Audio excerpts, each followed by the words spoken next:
All right, good evening, everybody, man. Your boy Maham the Mentor is back in this building, man. Man, it's 2026. A lot of stuff has been going on, right? Uh, I'm in Dallas, Texas, in case anybody doesn't know mine. I'm from Dallas. I represent Dallas, Texas. I'm from down south, right? But I want to make this video because we just had voting go by over here, right? We were doing some voting and we voted for Jasmine Crockett. We was trying to vote for Jasmine Crockett, but Jasmine Crockett was not able to, get the vote, be selected, right? Now, what happened in Jasmine Crockett's case, according to what all the data and all the information we've been having, it said that the Latino vote didn't show up for Jasmine Crockett, right?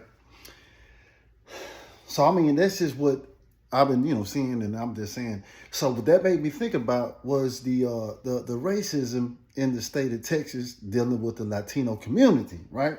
Now, if anybody doesn't know about me, right, I had a rare opportunity to go down to the Texas Department of Criminal Justice back in the 90s, right? Now, anybody don't know, I was OG Mayhem back then, right? Now,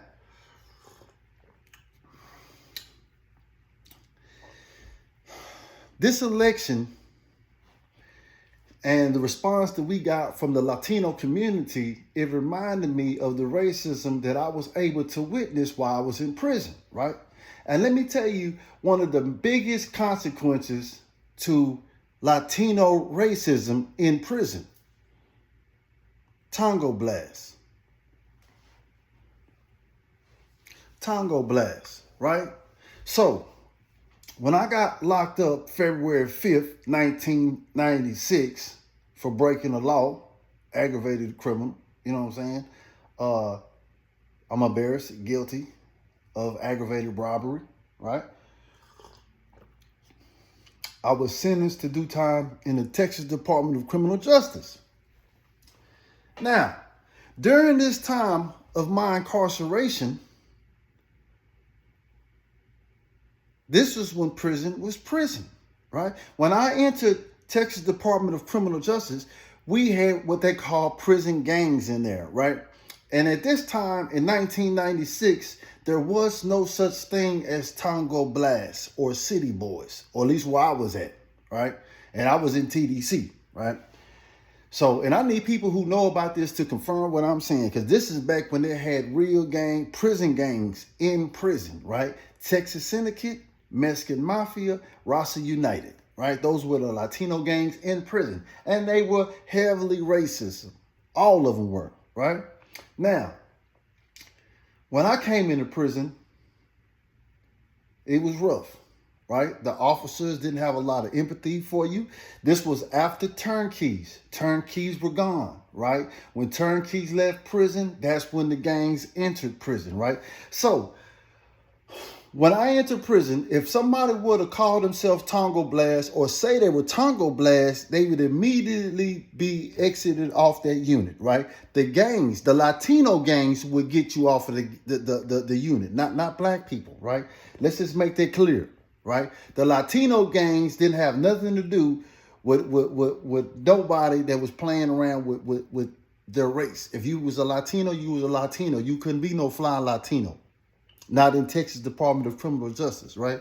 So, when I was in prison, the Latinos or the Hispanics from the major cities in Texas, such as Houston, Dallas, Austin, Galveston, these Hispanics that was coming in to the Texas Department of Criminal Justice in the 90s and the early 2000s, back when, because I think Texas Department of Criminal Justice outlawed or made gangbanging or prison gangbanging illegal for prison gangs, right? So during this time around 2002, all of the prison gangs got segged.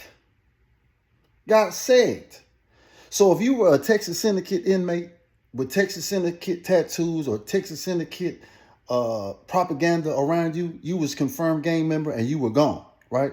If you were a Mexican Mafia member with Mexican Mafia tattoos or Mexican Mafia propaganda around you, you were gone, Same thing with Rasa United. Same thing with Aryan Brotherhood or Aryan Circle, right? But if you were a Tango Blast, nothing happened to you. And that is because Tango Blast is not a gang. Tango Blast is not a gang, right? And let me explain how Tango Blast came to be. So in the 90s, when I came into TDC, the TDC officer would tell you when you came through intake. I'm not talking about diagnostics. I'm talking about through an intake unit, whether you was on holiday or you was on Middleton. You came through intake. When you go into TDC you come through there naked. I don't care what anybody else told you. When you go from the county jail into TDC, they're gonna tell you strip. You're gonna go there. They're gonna tell you do your stuff. You know what I'm saying? Shake your hair. You know what I'm saying? And put your turn around. Spread your butt cheeks, and then they're gonna cut your hair off. Then after that, they're gonna give you a speech. Now in 2025, the speech may be something like, "Welcome to TDC. Be comfortable. You got any problems? Y'all keep doing what you've been doing, telling on everybody. Y'all great tellers. Use the I-60s. Help is on the way. Call your officers. Tell your other snitches. Y'all just work with us and we'll bust you and we'll, that's what they tell the inmates now. Back when I went to prison, they say, welcome to TDC. While you're here, you're going to do one of three things. F, fight, or bust a 60. That was the amount of commissary we was allowed to purchase at that time. Get into the day room. That's what the guards told you this. Not no inmate. The officers told you this. Welcome to TDC.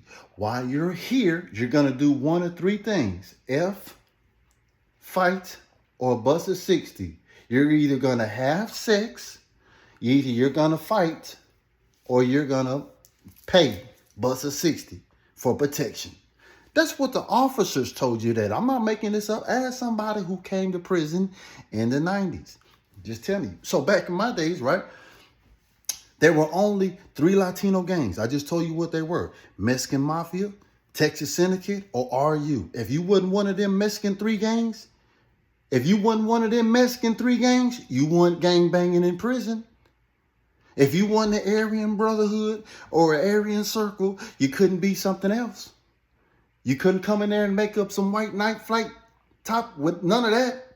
So this is, the gangs had a monopoly on the prison control, right? So how did City Boys or Tango Blast come about, right? It came about because of the relationships these black people had with Latino people when they were coming into prison. Because what the old prison gangs hated more than anything was them fly Mexicans coming in from the city of Dallas, Houston, Austin. See them essays from Houston, Dub Harvard or wherever, they got a lot of fly Mexicans coming in the prison. They Mexicans got gold teeth, diamonds in they stuff, boy. These Mexicans fly, boy. And they talk like OG, what's OG Genesis? OT? The Mexican? Yeah. What's up, my nigga? And so when the old racist Hispanic gangs, Texas Syndicate, Mexican Mafia, when they would see these new fly Mexicans from the city of Dallas and the city of Houston, they didn't like that. And so what these Mexican gangs would do is they would apply that pressure. Yeah. They would start, jumping on these Mexicans from the city, Because if you was a fly Mexican from the city, then you probably got relationships with somebody black that's locked up.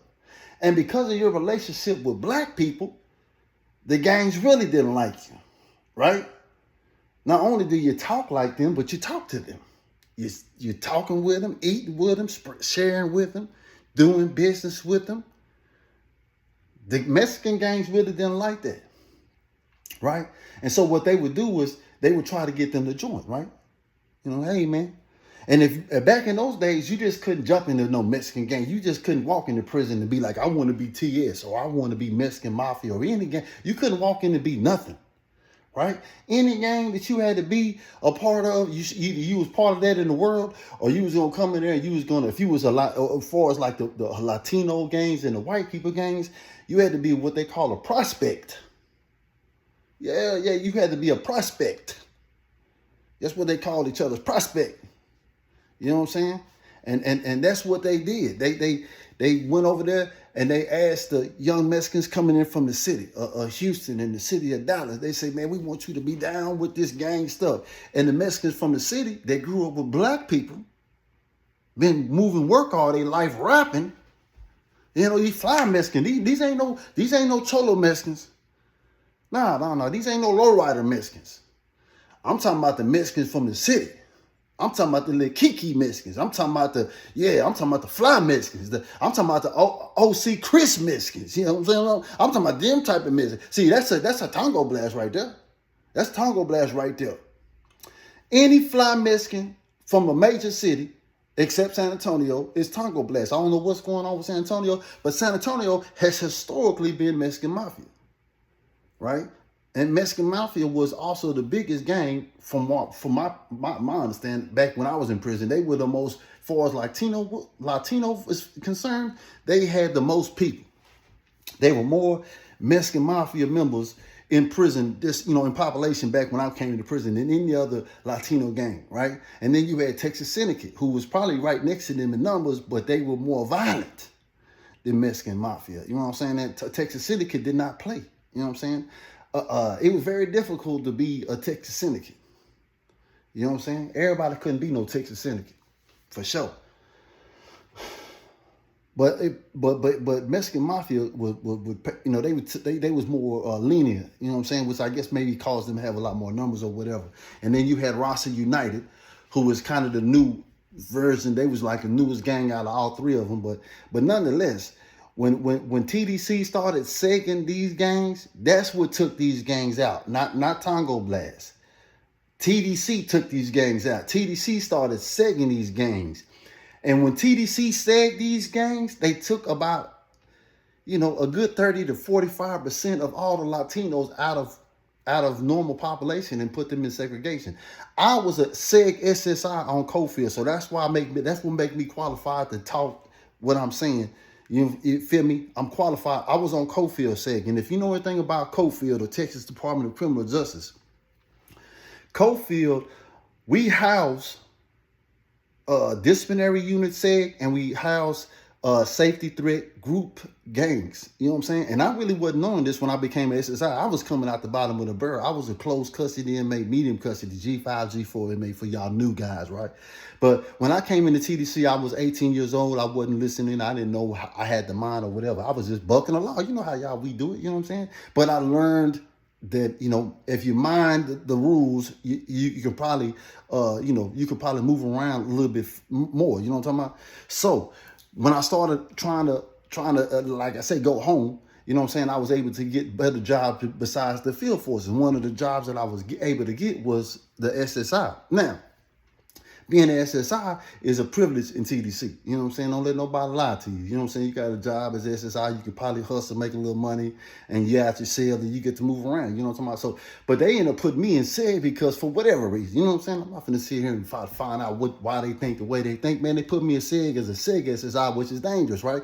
Because on Cofield only houses the highest ranking safety threat groups in TDC. So if your ass is on Cofield and SEG in one bit on one P1, then your ass is a high ranking gang member, right? Like my wing I was C wing SSI, and C wing SSI is Mexican Mafia.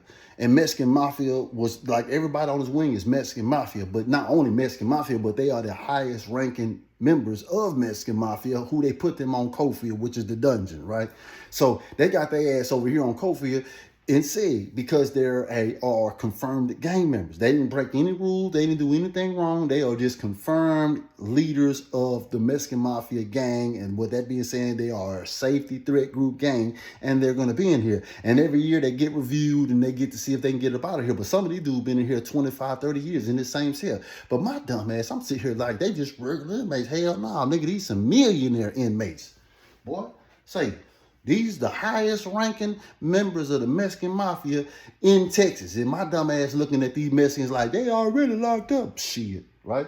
Nah, they ain't, nah, Well, don't you think that? Very powerful inmates, right? Nonetheless, because I'm a man of character, got good heart, just a simple, natural, good person, I already get along with these people.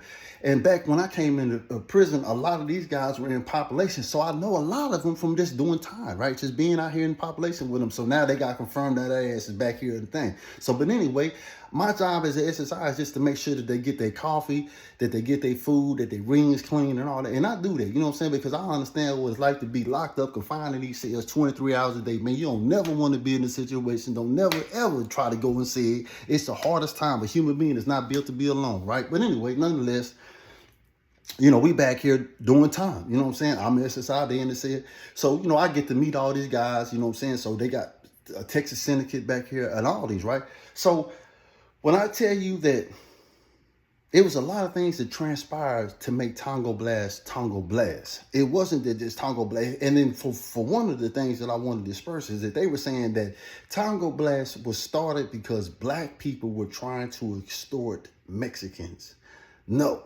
If anything, Tongo Blast is the only Latino gang that I think I have ever heard of that was not started because they were being extorted by black people. But like Latin Kings was started because they were being extorted. Texas Mafia was started. Texas Syndicate was started like that. Mexican Mafia was started. These gangs might have been started because they were being preyed on by other races of people. But Tongo Blast was not created because black people were doing something to them. If anything, Tongo Blast was created because black alliances. Black people and Tongo Blast have always got along. Matter of fact, Tongo Blast really ended up being the city boys who would come to the prison system, have a relationship with black people, and when something would happen, the black people would say, hey, look here, man, whatever you Mexican gangs do, whether you're Texas Syndicate, whether you're Rasa United, whether you were Mexican Mafia, when they tried to jump on the Mexicans from the city, a lot of those Mexicans had a friend or an ally that was from that city that knew that Mexican from the world and told the Mexican gangs, hey, look here, that one right there, don't jump on him. We didn't tell the Mexican gangs don't hurt him or don't fight him, but we definitely told Mexican Mafia,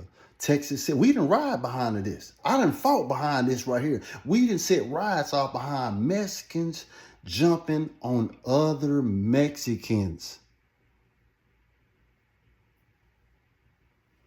Not Mexicans jumping on blacks, no, because they kept jumping on their own people. And this back when everybody had steel-toe boots. Soft-toe shoe was a special thing. There was no such thing as a soft-toe shoe. Everybody in TDC had steel-toe. Ask somebody in the 90s. Ask a TDC guard that was here in the 90s. What was the shoes like? We had canned good food. It wasn't no pouches. Huh? Yeah, they putting canned goods in socks and pillowcases and whooping the shit out you.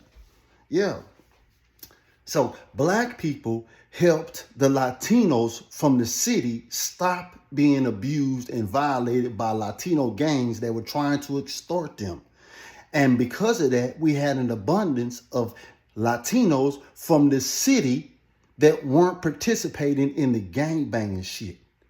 They weren't coming in here conforming to Mexican Mafia or Rasa United or Texas Syndicate. They were coming over here and they were just from the city. And that's just like black people. When black people come to prison and you're not a Crip or you're a Blood or none of that bullshit, then you hang out with your city. So you got a bunch of niggas from Dallas, a bunch of niggas from San Antonio, a bunch of niggas from Houston. They just be hanging out. They don't gang bang, none of that. They just be together.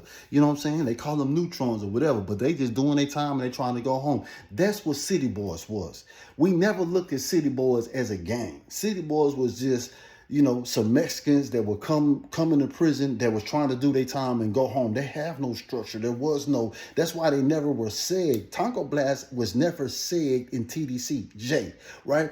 If you see a person who is segged and he's Tongo Blast, it's only because he participated in a riot. He participated in something. He participated in, you know, and some gang activity in TDC. And that is what confirmed him as a gang member. It wasn't his Tongo Blast affiliation. You don't get sacked for being affiliated to Tongo Blast, or at least you didn't back in my day.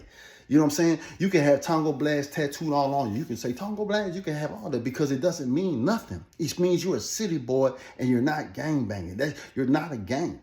You know what I'm saying? If you're Tongo Blast, if you came to TDC and you call yourself a Tongo Blast, that means you're from a city, you like your city, you don't want to gang bang, you ain't trying to join no real prison gang, you just coming down here to do your time and go home. That was Tongo Blast. But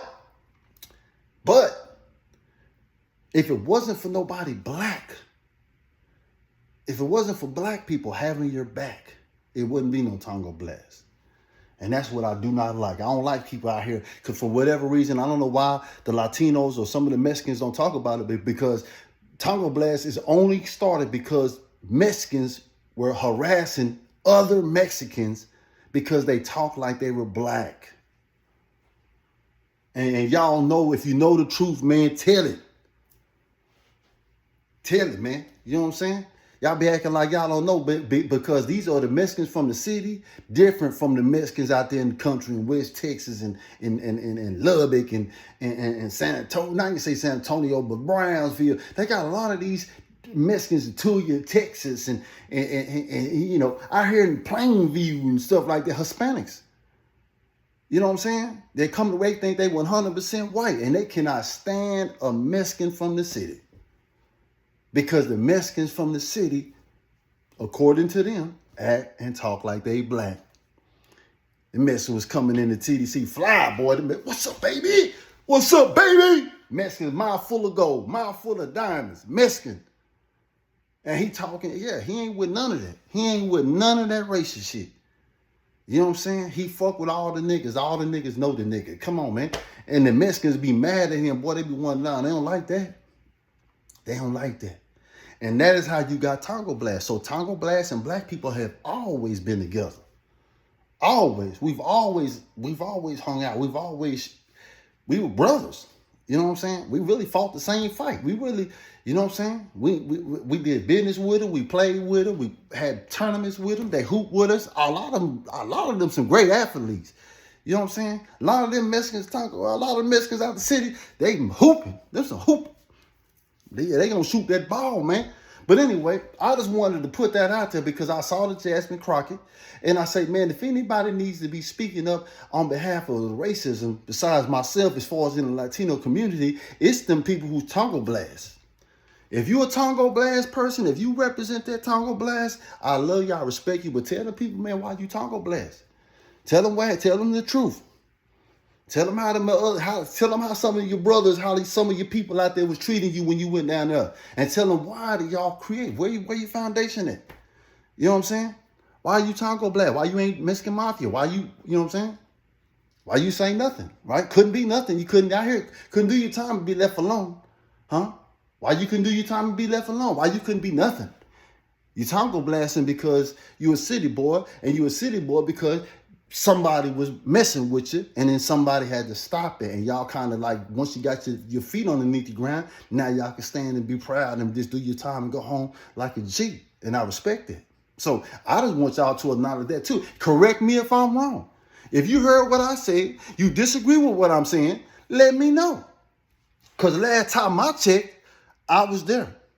I was in prison when there was no such thing as Tongo Blast. You had to be a brave person to tell the people where I was at you was a Tongo Blast. And I'm talking about Texas Department of Criminal Justice in 1996.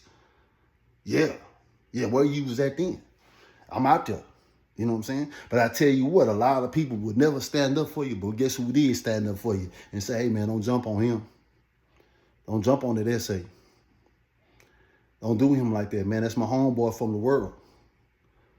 That's my home. Yeah, I'm not telling you. I'm not telling y'all don't fight him to make sure he tough. He tough. Don't jump on him. Line it up. Line him up. Back door him. Don't jump on him. Y'all jump on him, it's gonna be a problem. It's gonna be a problem. Y'all can't keep jumping on him. Y'all can't keep jumping on my people, man. You know what I'm saying? I don't give a damn he Mexican. He my people. He a real one. He a real one. He got heart. Give him a fair opportunity. Give him a fair shot. Black people did that for y'all. And don't you forget it. Black people say, hey, man, don't do the Mexicans like that. Don't do y'all people like that. Nah, don't do him like that just because he say nigga, just because he from the city, just because he a fly Mexican, just because he got the South Side, just because he got the South Side. Hey, man, he's still cool. Don't do that Mexican like that, man. We did that. I spoke up for you. I put my life on the line, and I still will. I never let somebody jump on no real person. I don't care if you're a Mexican, Chinese, tong, tong, tong. Don't jump on the real. Let the real make it. You feel me? And with that being said, you know what I'm saying? If you knew better, you can do better. The more you know, the less you can be manipulated by anybody, even me. I want to shout out to all my people on Cofield, on Telford's unit, on the Wallace unit, on this Smith unit. I was there April 2000. Look it up. I've been all over TDC, 17 calendar years, man. And I tell you, I use my time wisely. I appreciate my time. There's wisdom and knowledge in the most unfortunate places. Hopefully, you don't have to go there. You can learn from somebody else. Maham the Mentor, boy, say over and out. Man, y'all take it easy.